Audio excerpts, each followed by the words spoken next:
अरे भैया भैया बहुत सोइया देखे हो गए, ऐसा सोइया न देखे हो गए। तू सब 8 घंटा सोवत होगा, 12 घंटा सोवत होगा, लेकिन ये भैया 14-15 घंटा से कंटिन्यू सोवत है, 22 घंटा सोवत है। बाइकिया चलावत रहा तो सोई लेते, साइकिलिया चलावत सोई लेते, बतियात रहिए बतियात बतियात वहीं झपकी मार नहीं है, हम सब पता ही पाई, खड़े खड़े सोई लेते। देखा था खर्राटा इनका जैसे लागत है तुम करो जाना भैया। तो यस सोवक्कर तू सब आज तक देखे न हो भाई, ये हमारे तिवारी भैया हैं, ऐसे सोवत है भैया जाने।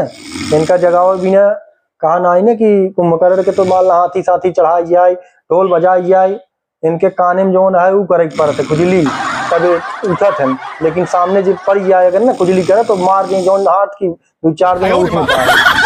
तो भैया सोवैया बहुत देखो बस सोवक्कर हमारे। एक तो बारिश के मौसम में जाना भैया आवत है तो एकदम ऐसा परत है ना कि 12-13 घंटा सोए के बाद ही उठत है। भैया देखा सोवैया पसंद हो हमारे तिवारी भैया फॉलो करा।